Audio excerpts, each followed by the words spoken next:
So the good folks at Sega have recently released another patch for Sonic Colors Ultimate. You would think people would be pretty happy about a patch being released for a game, but do you even know who we are? Let's discuss the problem with the Sonic Colors Ultimate patches right now.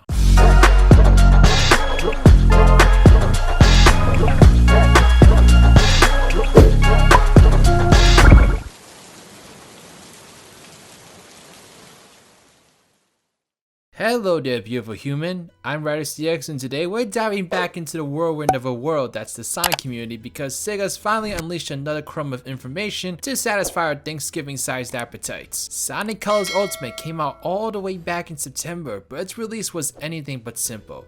What could have been a simple remaster of a beloved title turned out to be a rushed product that was released to the masses with far too many imperfections. Ranging from elongated loading times all the way to seizure-inducing visuals, Colors Ultimate was far from the 30th anniversary celebration it should have been. It sort of was a beautiful tragedy, with a lot of bloom. Clearly, people had the most polarizing reactions you could think of. I may or may not have documented what some of those reactions are, so if you want to check out what they were, click on the link in the top right corner at the end of the video. You like clicky things, don't you? So yeah, it's right over there. Anyway, 2 months later and a few patches have been released for Sonic Colors Ultimate, but with this most recent one, the community has been reacting the most opposite ways that you can imagine. First of all, I just want to say I think it's great that Sega is releasing these patches and that they are trying to improve the game. As you can see from some of these improvements, they definitely are working on some of the more general things, but also some of the more specific things as well. So it's great that they're trying to improve the game. Hopefully they get it to a place where it is a passable remaster. And some fans are obviously very grateful for the patches, as it shows that Sega has a commitment to ensuring the best quality they can in their games to still be working on patches months after the game has been released. Some fans have even gone to say that Sega has gone above and beyond in what they're expected to do when it comes to Sonic Colors Ultimate.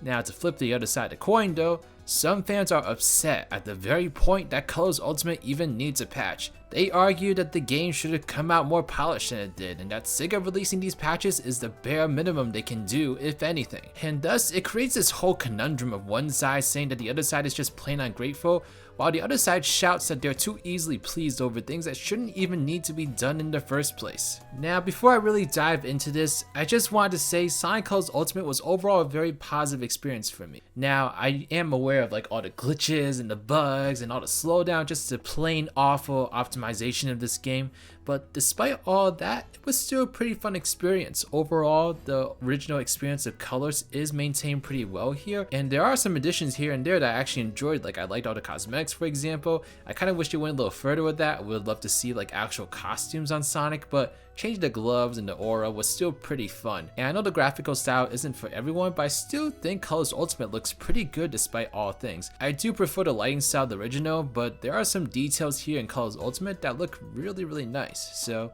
if they just spruce it up a little bit, make it a little bit closer to the original, I think this game would be the ultimate one in terms of visuals and such. If you want to hear more about my thoughts, check out the fancy text in the top right corner, please. It includes a trip to space. I mean, who can deny that? Space is the coolest thing in the world, like all the kids are doing it. With that being said, while I totally appreciate patches and I'm glad to see developers take responsibility in ensuring the quality of their products, Sonic Colors Ultimate was just not released in an acceptable state. There's no excuse for this much of a decrease in quality from a title over 10 years old. A remaster is supposed to take the original game, port the experience to the new consoles, and spruce it up a bit with some new features and upgraded visuals. But Colors Ultimate is just worse in so many ways. The fact that the game is still a fun time is a testament as to how good the original was. Praising Sega to the heavens for releasing a patch for a game that should have been functioning like this from the start just feels a little misguided. It's great that it's here, and I definitely want to encourage Sega to do that when the game isn't perfect, but we need to hold Sega accountable for letting this happen in the first place.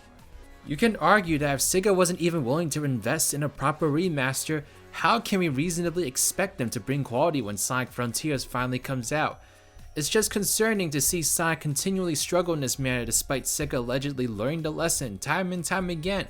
Shadow the Hedgehog, Sonic 06, Sonic and the Secret Rings, Sonic Boom Rise of Lyric, Sonic Forces, I don't know, just so many games that should have been better than they turned out to be. but because of, I don't know what's going on behind the scenes, they just constantly come out in an unpolished light, and it's exhausting, it's disappointing, and I feel like I sound like a broken record whenever I make a Sonic video, so it sucks, you know? But what's even more frustrating about this is just about all of Sega's other franchises are doing great critically and commercially. So you know Sega has what it takes to churn out quality Sonic titles in this day and age. I mean, they're doing it with all their other IPs.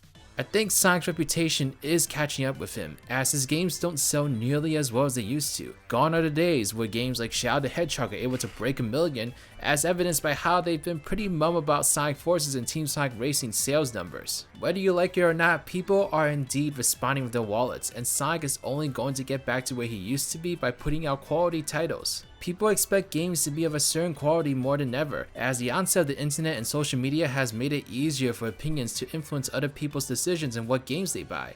Word of mouth is the deciding factor now, not just fancy marketing and graphics, which Sonic has always had a good handle on. I mean, just look at the GTA Remastered trilogy. That game didn't turn out so well as well, and look at all the numerous headlines and reviews and discussion that's surrounding it. Cyberpunk 77, that game was a total hot mess, and look at how many people looked at that game and were just like, yeah, this is just a failure. Balan Wonderworld, that game was a true disappointment, you know? It had all the hype in the world, and then when it came out, it was just absolutely smashed on by everyone who played it or even just heard about it. Word of mouth is so powerful, and I really do think it is at Sonic's detriment, because he's had such a full history of so many blunders and people will never stop bringing it up, and I hate to be that guy because I'm contributing to the problem right here. I'm talking about it right now, and people are going to remember that because I'm talking about it right here. But it's inevitable, you can't ignore the past, it's there. The only thing you can do is create a future that overshadows the past, and that's exactly what Sega needs to do with Sonic. I don't care what kind of game it's going to be, I don't care how many games you put out, you just gotta make a good game. Now, things like the Sonic movie is definitely a positive for this franchise, you know, bringing new fans into the stratosphere, and they haven't been here for those bad games per se, so you're kind of starting fresh with them. So if you have a new game that is really good and impresses those new fans and also brings back some old fans, you can slowly start repairing this reputation and getting Sonic back to where he really should be. But things like Colors Ultimate, you know, coming out with all the bugs that it has, it's just going to be that much more of a detriment to this franchise, which is so disappointing because I love Sonic the Hedgehog. I love talking about Sonic, but I hate talking about how terrible he's been doing in the past decade because, you know, I want to be happy and proud of the franchise that I'm so in love with. And I will forever be in love with Sonic. I'll forever keep track of him. Like, even when I was kind of off Sonic for a while between Sonic Lost World and all that, when Sonic Forces came out, I bought that day one because I was like, I miss Sonic. I want to play him again. I want a great Sonic game. And yeah, that turned out pretty well. So overall, I will say that it's great that Sega is making patches for this game and that Blind Squirrel does have the opportunity to fix a lot of their mistakes. This really shouldn't be the reason patches are here. The patches should be here to fix, you know, small little things here and there that were just kind of hard to catch during quality testing. Not things that are as blatant as seizure-inducing visuals, you know, things that really should have been caught in quality assurance and prevented before the game even came out. I mean, Nintendo issued refunds for the Switch version because of that, because yeah, it was a legit health crisis and it was a really bad look for both Nintendo and Sega. So this is the kind of stuff that should not be fixed in patches. This is the kind of stuff that needs to be fixed before the game gets out of the door. So I'm so conflicted because I'm glad that they're working on the game. I'm glad that they care about it. But at the same time, why is this here? Why is this needed? Why did this game need such big patches to fix all these issues? It's I sound like a broken record. I'm literally a cracked CD. It's great. But alright, I'm gonna stop there. I don't think there's really much else to talk about when it comes to this. I'm just really hoping that when we start seeing Sonic Frontiers, that it does show some promise and that it shows that Sega and Sonic Team are learning from their mistakes and that it is a decent title. But that's a discussion for a whole nother day, so we'll just have to wait until then. But anyway, Let me know your thoughts in the comment section below. How do you all feel about Sonic Colors Ultimate getting these patches? Are you happy about it? Are you still upset about it? Let me know why not. I'd be really curious to hear your thoughts, and just let me know if you're looking forward to what Sonic is going to bring in the next year, because there's going to be a lot of stuff. I mean, there's going to be the new Sonic movie, there's going to be Sonic Prime, the TV show, there's going to be the Sonic Origins collection, and of course Sonic Frontiers, allegedly. Unless they push it back, which I would be a little bit surprised about, but maybe that would show that they're really changing and that they want to make sure this game is actually good before it comes out. I mean, who knows? Maybe it's a good thing that Sonic isn't coming out with as many games every single year, because Sega does have those other franchises to make the profit margins now, so that does allow Sonic to have a little breathing room, which might be for the best, because if Sonic Team does have more time, and if they use that time in an intelligent way, then that could only mean good things for the franchise. So one can only hope. I mean, more time doesn't guarantee a good game, as you see with Sonic Forces. Like, I don't care what the stipulations are with that time. I don't care how much of that was spent on the engine. The point is, they still spent 4 years on that game, and that's what they came up with. So hopefully Frontiers turns out to be a different story, but only time will tell, and that's why 2022 is going to be real exciting, at least. But anyway, I hope you all enjoyed the patches. I hope that Colors Ultimate becomes a more solid experience for everyone, and I'm looking forward to seeing what else they do with the game in the future. But yeah, I hope you all have some great holidays, and I will catch y'all next time.